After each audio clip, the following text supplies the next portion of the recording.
Happy Tuesday, it looks like. Hey, got a couple of good questions here, and I want to hit them quickly. As always, feel free to ask your questions. Thanks for all these awesome questions.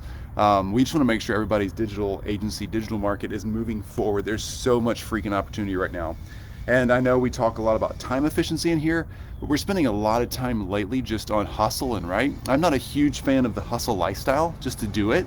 But right now, because of everything that's gone on the past year, it's a fantastic time to be just rocking and rolling. So, yeah, take your time off, be efficient, be smart, systems, people, all of that. Yes, ask all your questions about that. But a lot of your questions keep coming back more in the sales and marketing space and that kind of concept. So, let's just keep knocking those out. Let me know if you can hear me okay. I'm out here on the porch, obviously, and an airplane's going over as we're talking. Anyway, great to see everybody. So, I think it was Jack Fay who's got a couple of questions in here. I posted those up there in the, in the group. Jack, I think you might be jumping in on the call right now too. I wonder if I can add you in there, dude. That'd be really cool.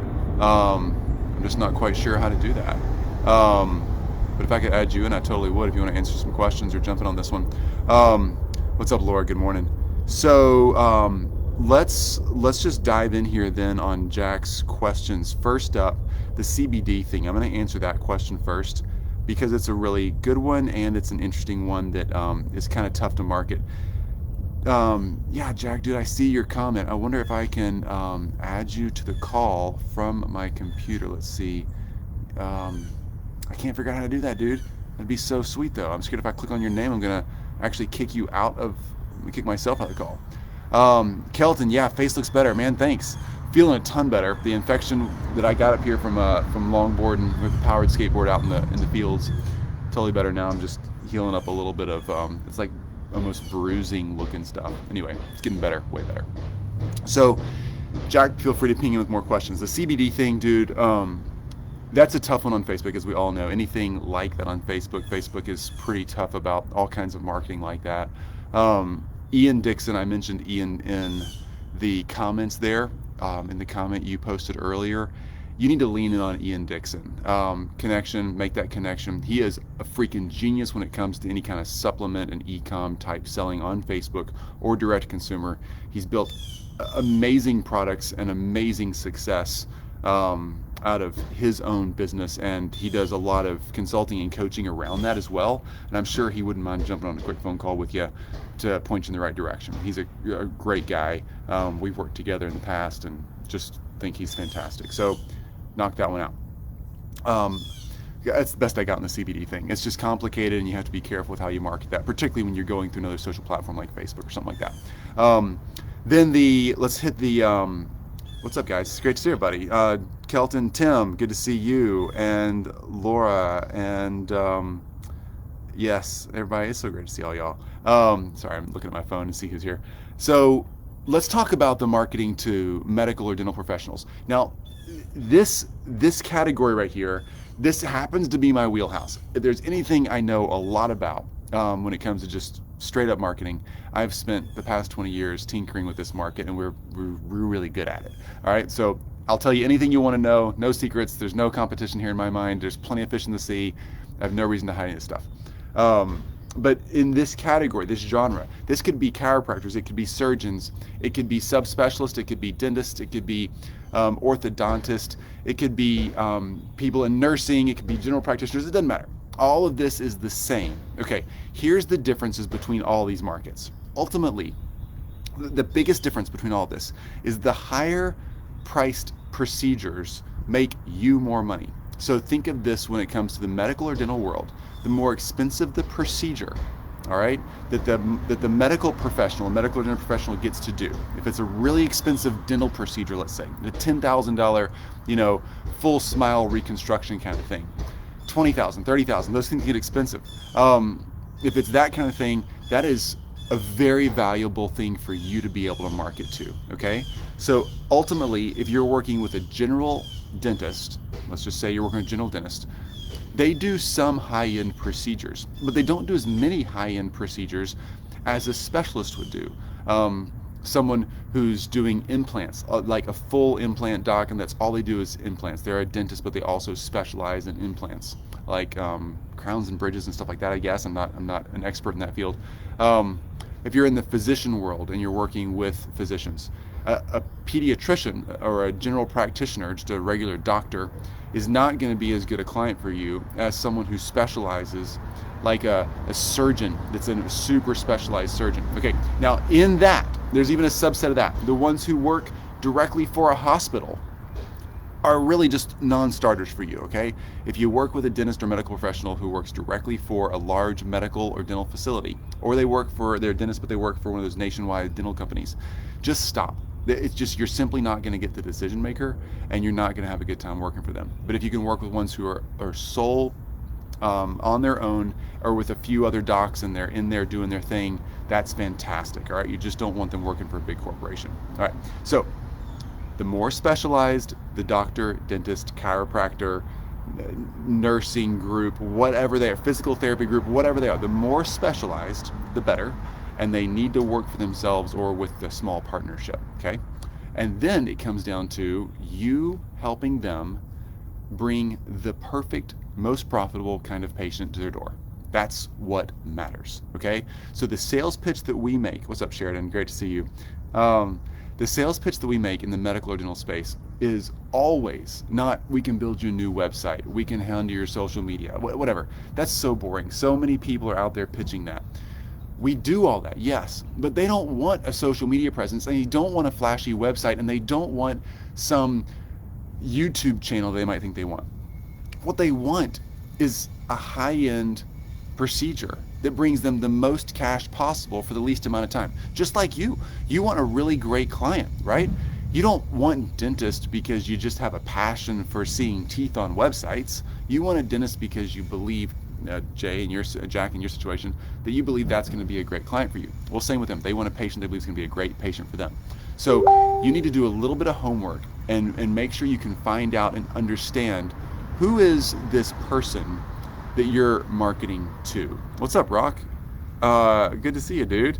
Yeah, man, get some Elvis in this Memphis space right here. I've never been to Graceland Rock, by the way. Most Memphians have never been to Graceland. Like, I guess most people who live at the ocean don't go to the beach. It's kind of sad, right? Back to this, Jack. So the thing is, when it comes to marketing to these medical or dental professionals, you need to do a little bit of homework and find out what are the procedures that their practice does that are the highest grossing procedures for them. All right, that's super easy to do. If you go to their existing website or call their front office and say, hey, what kind of procedures do you offer? Typically they're going to be in the cosmetic or aesthetic field. All right, they're going to be the ones that make people, not just emergencies. Yes, if you get in a car wreck and you have your teeth all busted out, yeah, it's an expensive procedure to get all that fixed, but that's super rare. All right, most people go to the dentist, in this example, for a high-end procedure, and they're actually looking to get something done that's elective or cosmetic. It's aesthetic in nature. They get to choose where they want to have their teeth straightened or fixed or whatever, or not. Same with any kind of medical or dental profession. Chiropractics, most of that's elective and it's pain-based, right? Dentistry, most of it is elective and it's aesthetic or beauty enhancing, or it could be pain-based in nature. But the ones that are really profitable are the ones that people are doing to look and feel better. If it's in the medical world, plastics, aesthetics, bariatrics, skin type stuff, hair type stuff, things that help people look and feel better about themselves are things that make a lot of money unless they're high-end emergency cases or trauma or cancer type cases. But again, you can't control when those people come in the door. They come in the door based on need, not based on the way they feel or want to change. So the beauty of this is that if you're marketing to medical or dental professionals, you can hone in and really focus in on the population they serve and helping that population choose them for the elective procedures, the things they get to choose, right? That's your best marketing pitch, sales pitch, highly profitable pitch for anybody in the medical or dental, any kind of medical space, is who's on the fence about choosing something, right? It's not just I got a toothache, I got to get that fixed. It's no, I want my grill fixed, right? I want all this up here cleaned up, looking good. I want the $1 million smile. People think about that for years before they take action. And when you can market to a population and bring the people who are on the fence about that to a really great dentist or medical person of some sort for whatever it is, that's extremely valuable. And people will pay you so much money in the space to actually get that done. That is extremely valuable. So if it helps any in this space, our average sale for a client is $126,000 to do their marketing. Okay, that's fantastic. We have niched and niched and niched down so many times over the past few years in this medical dental space. But the thing is, you gotta hone in, Jack, and anybody else considering this. If it's chiropractors, if it's nurses, if it's doctors, dentists, in any genre of the health and medical world, you gotta hone in on what is the procedure that brings that producer, that doctor or dentist, the most amount of money for the time they spend. All right, once you find that, and it's elective, hopefully it's elective. Once you find an elective procedure that brings the doctor or dentist the most amount of money, then you can go to that doctor or dentist and say, hey, I would love to work for you, and I would love to bring these patients to you. All right, this is what I do. If you just want regular dental cleanings, fine. But if you want these high-end patients, I can bring those. That's where your biggest value comes in. Rock, let me just hit some questions up here. Jack, I see you down there. Hang tight for just a second. Rock, I live 30 minutes from the beach and haven't been in 2 years, right? I'm going to Graceland, though, as soon as COVID junk gets done. That's hilarious. I'll call you for lunch when I'm in town. Would love that, Rock. That's hilarious. You're going to Graceland. All right, so Jack, for example, I currently run ads for my family dental practice right now.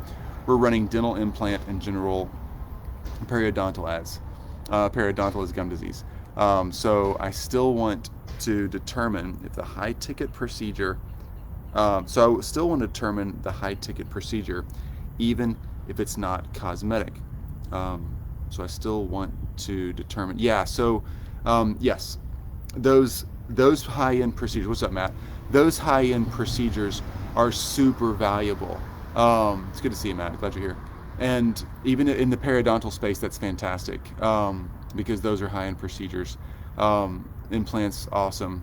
So yeah, here's the thing. Running ads, any kind of paid traffic in that dental space, or any kind of medical space, if it's something that's pain related, meaning I'm hurting right now and I have to make a decision, an ad is a lucky shot. All right, you got to get an ad to somebody when they're making that decision, and that's over a day or two period of time. They finally reach their limit, they're going to get help, right? Maybe that's the ad, maybe it hits them. But the thing is, with a lot of ads, particularly Facebook kind of stuff, you can retarget so well that if you got somebody thinking through elective procedures, and that's more of the dental implant world for you, Jack, that retargeting piece right there really allows you to build that relationship and help them get off the fence. Because a lot of dental implant type cases, they need to be done, they're expensive, and people often take, as you know in your family practice, they often take months, up even a year or two to make a final decision and pull the trigger, get the financing in place, and get it done. But if they click on one of your ads early on, 6 months ago, you have all this retargeting opportunity to really build that relationship. And think relationship, think trust and relationship. There are a lot of people in every town they can go to, and every dentist says that they can handle that. In any community, every medical professional that even has a shot at saying they can help with a certain type of procedure, they all say they can. They're unfortunately a lot like marketers, right? We all think we should do a lot of things for a lot of people, and we have a hard time deciding to niche down and really focus on one thing. Well, docs and dentists are the same way. They struggle with focusing in and niching down.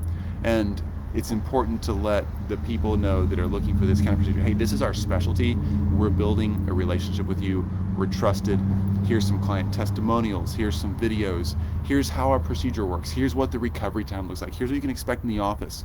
Yeah, we can help you with financing. Don't worry about it. We got you covered on all these things. You can start really layering all that communication in. And that's why I love those high-end elective procedures. Jack, does that help? Shoot me another comment here real quick and let me know if that helps. Hopefully so. So bottom line is, on this medical dental space, anything in the healthcare related world, so many marketers try to tiptoe into that. We charge at our agency probably 5 times what our nearest competitor charges. And we're really, really good. But the thing is, we can charge that because we know the value we bring. All right, so we know the high-end procedure. for all the specialists, we work in specialists only. We know the high-end procedures we can bring to their office, all right? We know the value we can bring. We know what we're worth. And you can do the same thing. It's just a matter of understanding what is your market need and want, your docs and dentists, your nursing staff, whatever professionals you're working with. This, by the way, this works the same way with attorneys. It works the same way with financial advisors. Are hard to market to. They're pretty cheap. I used to be one. But it works with attorneys as well. A lot of people in this space who are professionals, and they know there is a very valuable client type they want to get to, but they're not marketers, right? They're really good technicians on medical, dental, legal, financial, whatever they're good at. But they know, an attorney knows the most valuable case for them, right? If they're injury type attorneys, or if they're divorce attorneys, if they're bankruptcy attorneys, if they're corporate attorneys, they know the perfect person. That person walks in the door like, oh my gosh, this is going to be big. They know that. They can tell you exactly who it is. And if you can reach that person, if you can reach that segment of the population and help them build a relationship and help them choose that professional, you're golden. All right? We take 10 clients a year on our agency. That's it. 10 clients a year, plus the existing clients from previous years that continue on all kind of maintenance stuff, and it's super cool. 10 clients a year, and our average sales is $126,000 a year. All right? You can totally crush that, and it's super high profit margins. But you have to know the high-end procedures, all right? Or high-end cases, whatever professional they're part of. Jack, thanks so much. You bet, dude. Absolutely. Sarah, yes, discuss this with the doc who did my husband's dental implants. And when you're spending $15K out of pocket, what we spent, you need to build those relationships. And as Chris said, layering that stuff in. Yes, absolutely. You're exactly right, Sarah. And I just I don't mind. I'm honest with you guys. I don't mind sharing anything. I just had my teeth straightened over the past 2 years. All right, they weren't horrible, but it was something I want to have taken care of. I did Invisalign with an orthodontist. I have 5 kids. 4 of my 5 kids are either done with or in the middle of that process. Right. So we've spent a lot of money with this person. So our orthodontist, she's fantastic. Love working with her. And I've never marketed for her. But an orthodontist is a great person to go to as well, because almost everything they do is relatively high end, 5 to 15K type cases. And that's a really cool space to be in, because it's elective. Elective stuff is the coolest thing to build relationships on a market in these medical dental world. Okay. Kelton, I have a question whenever you're ready. Kelton, fire the question away, bro. Right here, dude. So Kelton, pop your question here. I'll answer it real quick. And back to one more point here. Hey, Blue. It's okay, buddy. Back to one more point here while, Kelton, you're typing your question there. Jack, the CBD thing. I mentioned in your comment to lean in on Ian Dixon. He's a great guy for that. Anybody in the e-com space, Ian just crushes it. He's built so much success on his own in that space. And he knows how to market direct to consumer and using Facebook and Google and everything else. He's just really got a formula dialed in for that. But bottom line is if you're in that space, in a supplement space, you got to know where you stand and where your expertise is. Are you good at the operational side of sourcing and getting the supplement out?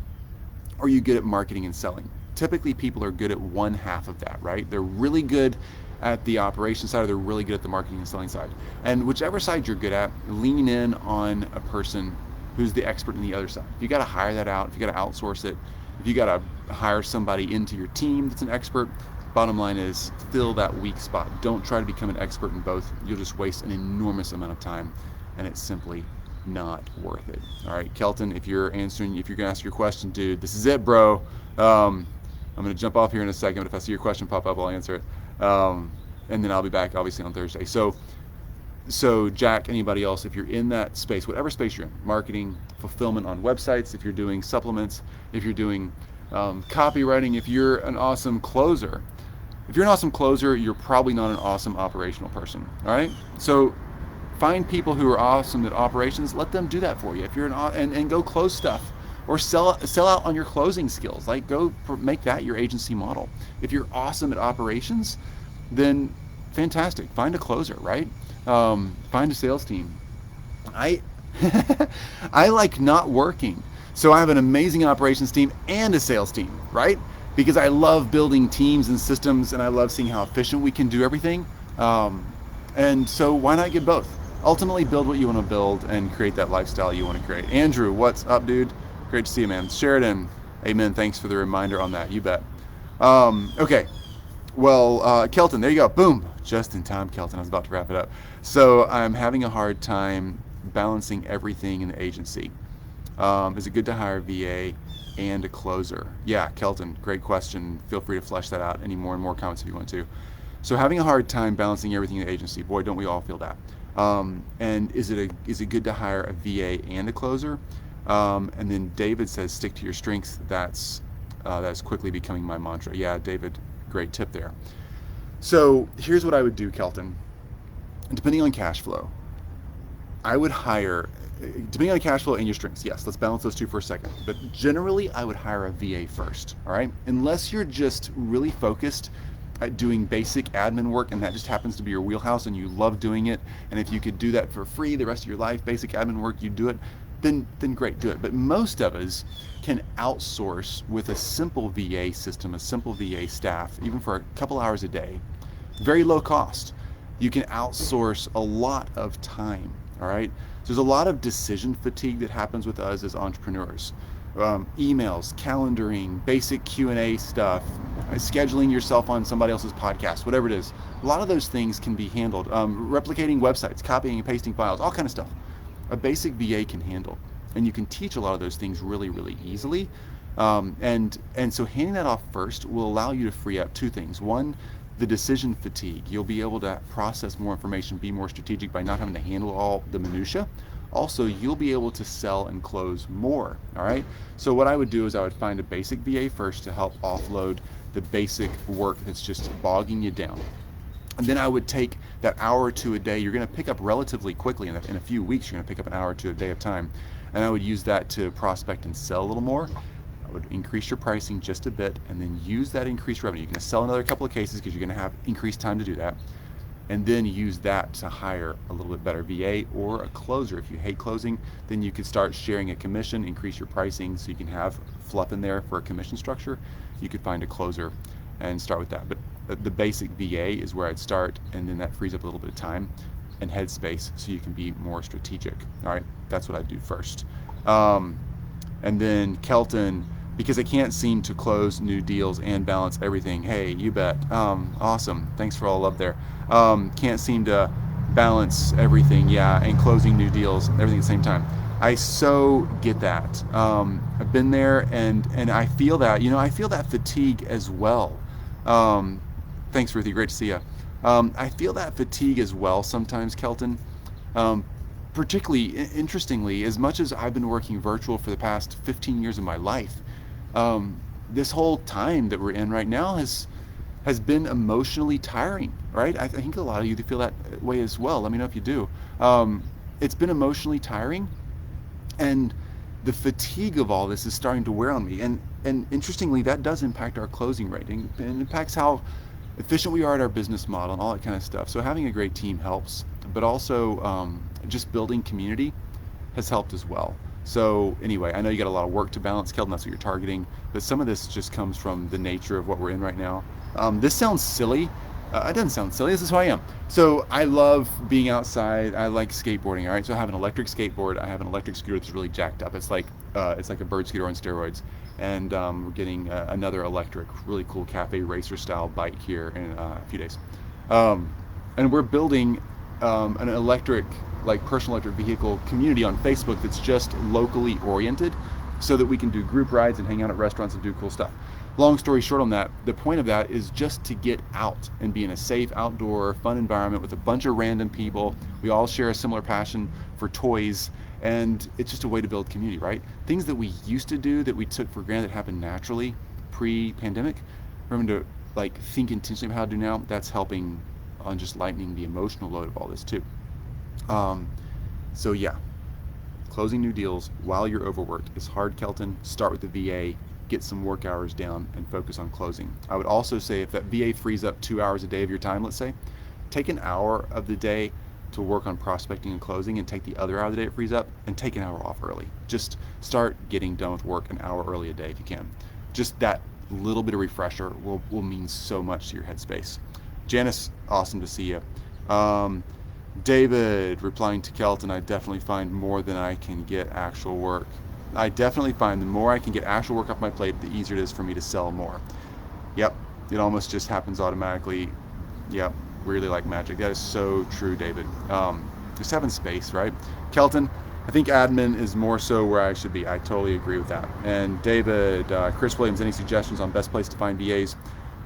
Which tasks are the easiest to outsource first? Yes, places to find them. I would look for virtualstafffinder.com is one we've used pretty consistently. That's for team members in the Philippines. We love our Filipino staff. We've worked with people all over the globe in all different time zones from all different cultures. And as an American, we find that if we're outsourcing to somewhere besides the U.S., our Filipino staff have the closest cultural connections in the way they relate and think and emote to our American clients and our American market. And that's important, right? Because cultural lines, as fun as they are when we're just traveling and spending our summers in somewhere else in the world, it's really fun to do that. But when it comes to selling and marketing, the cultural connections matter. And the closer your staff is to your culture that you're selling into, the better. So virtualstafffinder.com, you can pay like $400 to $600, I think, one time, and they will start finding, sourcing, background checking, doing the interviews and everything, and finding you a series of VAs you can interview until you find the one you want for the task you're trying to outsource. Also, I would look at virtualassistantassistant.com, virtualassistantassistant.com. What they've done is they have, this guy's brilliant. He's put together interviews and reviews of all the virtual staffing companies out there, like all of them, and you can actually watch his interviews with the bosses of those companies and see their overall rankings in the market. People like them, don't like them, all different styles. You want to buy a few hours a week, you want to buy somebody time, full-time, whatever. He's got it all there. Great way to just start looking and see what kind of company you want to work with and who you want to pick. Hope that helps there. Let's talk about what tasks are easiest to outsource first. Rich, Janice, hey, awesome. And Rich, culture connections do matter. They really do. Rich, that's a really good point. We all have our own little spot in the world. Like for me, I just mentioned electric vehicles. I just love playing with those things. It's a unique little culture, right? Everything we do as people, we have our own little subcultures and hobbies and things like that. All that stuff really matters when you're selling, right? So yeah, anyway, find somebody who's closest to your culture that you're selling into to hire to reach that culture. My wife, for instance, works in the Latino world quite a bit. She has tons of friends and colleagues in the Latino world because she's a strong Spanish speaker. I struggle with that. I wish I was better at that. And she has a different cultural connection than I have. I tag along with her with the coolest people ever and hang out with her and her friends. Oh my gosh, they're so much more fun than most of my friends. But it's a different culture, and I wouldn't know how to sell into that culture. My wife's not a salesperson anyway. She's just super cool. But if I was going to sell into the Latino market as a non-Latino, I would need to hire someone, either outsource. I would need help, right? If you are Latino by birth, then you would maybe understand that cultural connection way more than I would, and you might struggle selling into my culture. It's just who you are. Find somebody that fits, right? There you go, virtualassistant.com. Thanks, Jason, for dropping that link there for everybody. That's super easy. David, back to your second part of that question: which tasks are easiest to outsource first? So here's the general rule of thumb: the things that are here comes a noisy truck. I hope it's not too noisy. Sorry. Sitting out in front. We live on a relatively busy street. Let this guy get past us first. There we go. Okay, so the things that are best to outsource first are the things that take you the most amount of your time. So do a little time study for a week or two. Just track how much you spend on each work task, right? The things that take the most amount of your time, and then cross-reference that list with which are the tasks that are easiest to train or teach or have the simplest processes behind them, okay?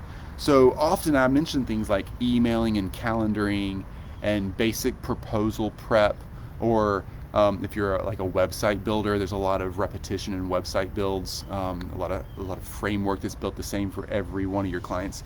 Things that are the easiest things where you could screen share and show someone, here's how I do my calendar, here's the general emails I get, anything that looks like this, take care of it. Anything that looks out of that box, send it to me and I'll check it, or leave it in my inbox and I'll check it. Things that you can do that take a lot of time off of your plate, that are easiest things to train for that general admin stuff. Most of the time, that's emailing, calendaring, and then looking at any work systems you do that are very repetitive. So in my world, I look for anything that me or my exec level team does that we do 3 times in a row. All right, once we've done something 3 times in a row, typically in a week, I'm looking for 3 times in a week, then I realize, oh my gosh, I'm doing this a lot. I could probably hand this off to somebody by simply pulling up a screen recording program on your computer that's for free already on your computer. Here's what I'm about to do, walking them through it, and then just helping people get their questions answered, and doing a little bit of training and mentoring for a week or 2 after that, and just helping people see, here's the system. David, that's what I would do there. Let's see, Sharon, awesome to see you. Jason, again, thanks for the link there. Rich, yeah, I thought black people were fun, LOL. Latinos are a ton of fun, first-hand experience, right? Oh my gosh. Just to that note, David, truth, yeah, for real. Just to that note, you guys, like, I don't know what it is about, I think the melting pot that America is, and I think it's peer pressure, maybe some, but all right, I'm just gonna go straight for it. The culture that I grew up in is so, call it boring and bland and vanilla, that once I got out of the culture I grew up in and got to like just live in a regular city and just experience so many people, oh my freaking gosh, the world is such a cool place. And the more Jill and I travel and the more we experience other cultures that are just so vibrant and alive here at home, in the States and abroad, oh my goodness, like the world's a big place. Getting out and meeting new people and hanging out with cool people, going to their parties, going to their religious events, going to their celebrations of life, weddings, birthdays, 4th of July, whatever it happens to be. Just get out there and live. And I so hate this whole pandemic thing, because that's why we're building this electric vehicle community, because everybody in there is from all walks of life. And I'm so hungry to hang out with people outside of my own little bubble, you know? All right, so Cian, hey, David, nice, thanks, great info, Chris, appreciate it. You bet, man, absolutely. Cian, hey, made the mistake of answering my phone instead of watching you. Oh no, Cian, well, you know, we're recording it. Jack, one last quick question if we have time. Absolutely, Jack, fire it up real quick. Cian, great to see you. And Rich, dude, so glad you're in the community. Rich, I agree. Can say the same thing with how I grew up. Gotta get out of your box. Can I just hell yeah that, Rich? Man, we all do, right? Worth the replay. Dude, thanks, David. So yeah, what's your question there, Jack? Let's hit that question up real quick. I got a minute. Anybody else got any questions while Jack's popping his question in here? I totally want to hang out, don't mind at all. Let me just say one thing also. If you don't have a Facebook group of your own, I would encourage you to build one. I really would. Speaking of community and then just building connection, I have 2 Facebook groups. This one right here, and the only thing I ever do on Facebook is in Facebook groups. Thanks, Jack, I see your question. I have this Facebook group right here that I just hang out with a bunch of other marketers like us and digital agency owners, coaches, consultants, that kind of thing, because I just love hanging out with our people. And then the other one is a personal electric vehicle Facebook group of geeks like me who like to ride around electric skateboards and scooters and electric bikes and stuff like that. It's a fun way to meet people, right? Okay. Hell yeah, Rich. Love it. Thanks, bud. Okay, Jack, thoughts on offering something like a free Sonicare toothbrush with an offer, an ad for implants and periodontal care? Great question, Jack. So the freebie or the discount or the, come in and get started for $39, particularly in the dentist space, is a thing, right? I don't know what it is about dentists. Let's just call this what it is. I don't know what it is about dentists that makes them real deal doctors, but they offer, okay, forgive how this sounds, Jack. I know this is a family business too. But dentists are unique in this, all right? They're real deal physicians, all right? With like student loans and medical degrees. And they offer discounts like car lots and like Coffee shops. Okay, I truly believe that if you're building a dental practice of regular folks coming in and getting, family dentistry done, right? Grandparents to kids getting teeth cleaning, and then you're the person they go to when anything comes up, big expensive procedures or minimal procedures. Then yeah, offering those discounts and getting a community built as people move in your neighborhood. Hey, oh, new dentist offer, awesome, they're offering a free cleaning for new patients, whatever. That works, that makes sense. But if you're getting into high-end procedures, you got to be really careful of that, because a $15,000 procedure, I don't want a free Sonicare toothbrush. I'm going to spend 15 grand somewhere, and I want to know that you're the high-end, super duper awesome place. I'm not going to go buy a new Ferrari and hope that they give me a Ferrari keychain, right? I'm going to spend $500,000 on a Ferrari. I want a Ferrari. I don't need a keychain, right? So I think the difference here with offering a freebie is, if we're talking high-end procedures, I think you got to go big and you got to go all in on the trust, and we're experts and we're professionals. We're freaking doctors. If you're offering generalized dentistry, then because the market does it, you got to offer the freebies and you got to offer the discounts for new patients and all that kind of stuff for general dentistry. But there's a separation in the buyer, right? The buyer, yes, we all go to the dentist. Some of us get high-end procedures. But the separation that happens when we're talking and thinking through procedures is an important piece to note. Hope that helps, Jack. Let me know if it doesn't. Rich, on a serious note before I get off, if you had to go back and start your company all over with what you know now, how would you structure / grow your company differently? Oh man, Rich, super good question. Dude, I would absolutely niche down earlier, faster, and charge more. Okay, let me just explain that. So many of us struggle when we start out with being really big generalists, and like, okay, I'm going to work, we keep using this medical dental thing here since we've been on that topic today. I'm going to work with medical and dental professionals and help them market, write their copy, build their websites, whatever. Cool. Or I'm going to be a consulting or a coach or consultant to business, to entrepreneurs. That's like a bazillion people. The more, and people told me this when I was starting out. They told me this for the first 5 or 10 years, and I was an idiot and didn't listen. The more you niche down, the more you exclude most of the people on the planet and only work with a very finite number of people. Let's talk consulting and coaching. I'm going to be a consultant or a coach to entrepreneurs who are women, who deal with e-com support sites only.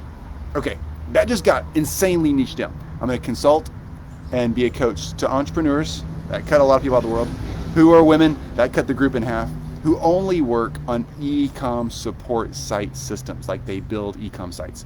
That would be really, really niche down. There's not a lot of pure e-com site builders, and the ones that are women, that's a really small group of that market. But it's probably half of it, maybe a little more than half. I know a lot of women who are in that niche, but the point is, it's very specific. So when I want to offer something to them, bring them into a Facebook group, have some kind of course that we're offering, or consulting or coaching, then they know I'm speaking directly to them, right? Same if you're doing a done-for-you service, like if you're offering website or marketing or whatever, general dentists and general physicians. No, you got to get dialed in. I only work with periodontists for dentistry. I only work with oral surgeons. I only work with oral surgeons in towns between 500,000 and 1.5 million. Period. Boom. That's it. Oh, well, that's really specific. I only work with periodontists who serve, a population that's dialed into between 60 and 78 years of age. I know that sounds silly, but I promise you, some periodontists think that way.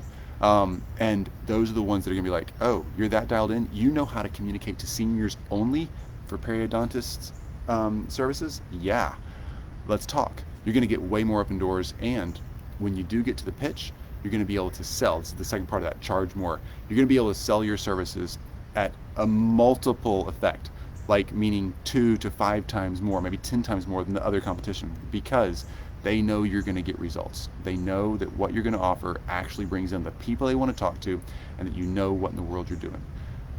Because somebody who's a specialist in their area doesn't want a generalist. They've been programmed to think specialty, and they want specialists. All right.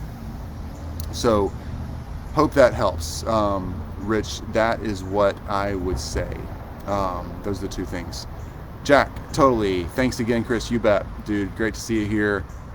Financing for high-end dentists. Wow, we're doing good here. CN, yes. High-end dentists should have financing. Most of them do by now. Here's another thing we've used. We have financing for some of our high-end services as an agency and as a mastermind seller. People who join our mastermind or join our done for you service agency, the physicians or the marketers who join our mastermind, we have a financing option for that. It's not hard to do that. You got to prove your worth a little bit. You got to show these financing groups that you know what you're doing, so they know they're going to get a return on investment. For instance, in our mastermind, we had to be selling.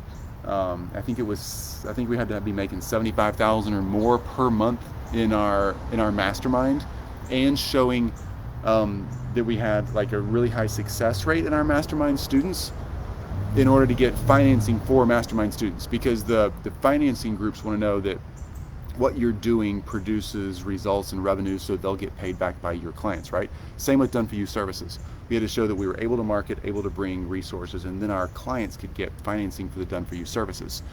So yes, dentists do that and physicians do that on elective services a lot. You can too, as a coach, consultant, done for you service. You can get financing groups that will back you. We've done it, so can you. Great, I'm glad you brought that point up. Good point. Didn't care about getting a Lamborghini shirt when my dad got one. Oh, I just wanted to ride in it, right? But you know, if you're sporting a Lambo shirt and it's the shirt you only get when you buy a Lambo, that's kind of cool when you're not in your Lambo, right? Rock, riches are in the niches. Love that. Sharon, great advice. Great, thanks, Sharon. Good to see you. Jack, so many nuggets in this. Thanks, man. You know, we all are experts at something, right? So it's great to get out there and share your stuff. Charlie, hey, great to see ya. Rich, great answer, man. You bet. David, Nathan, this was cool. Thanks, Chris. You bet, David. And Rich, so would you consider yourself a sales expert? That's a good question, Rich. You know, I think there's two kinds of salespeople out there. Some of them are born, like, you know when they're in second grade, they just can drop lines like crazy, like, oh my gosh, this kid's gonna be amazing. And some of us are taught. I think I'm taught. I like sales scripts. I've been knocking on doors since I was a kid selling lawn care services. So that probably helps kind of get past the nerves. But ultimately, selling based on a pattern, a script, is where it's at. No matter how good you get. Professional salespeople say it all the time. And so I would guess I'm a sales expert now because I've practiced a bunch, yeah, and I've sold in a lot of different markets and I get to coach a lot of people on that. But really, the truth of it is, Rich, that I'm good at it because I've learned to believe and trust in scripts, not mechanically, but just an outline and a framework for a sales process to happen, because it allows you to test what's broken in a sales process, right? A sales process kind of goes from a get to know you phase, then a discovery, then a little bit of an aha moment and a connection where, oh my gosh, what you need is what we offer, and then, you know, would you like to take advantage of what we offer, and then some objection handling, right? That's kind of every sales pitch's pattern. But having a little bit of framework scripted in there allows you to measure where the sales call goes and where it stops. Like you got to this stage and then it got stuck. You got to this stage and it got stuck. Now we're getting almost there and it got stuck. And then we got to handle more objections, and all of a sudden you start hitting and you start winning. And I think that that's the cool thing about, if I'm a sales expert, that's why, is because I've learned the value of a script, and I've learned how to use that, and I've learned how to actually listen to someone and make an offer that's relevant and that is meaningful, and to the people who don't need what we offer, to be able to tell them, hey, you don't need what we offer, and here's the great thing to do. Always making a connection if you can. Hey, I can't help you where you are right now, but I know someone who can. Like Jack's question about the CBD supplements and selling those direct or on Facebook. I'm not an expert in that, but Ian Dixon in our group, he totally is. And so if you can't help somebody, making that connection so they can get help somewhere else. Anyway, if I'm an expert, that's why. And things that I'm not an expert in, helping somebody find another spot where they can go and get help. Kids, it's been fantastic hanging out with y'all. I do have another thing to do today besides hang out on Facebook. So I better go. It's great seeing everybody. We'll do some more live at 10 o'clock Central on Thursday morning. Fire off your questions. We'll line them up. We'll answer them. Great to see everybody. No, Thursday morning. Sorry, not Thursday morning. It's actually this Friday morning. I think I'm busy on Thursday morning, but this Friday morning we'll catch up, and you can see it in the schedule in our group. We'll talk then. All right, kids. Bye, guys.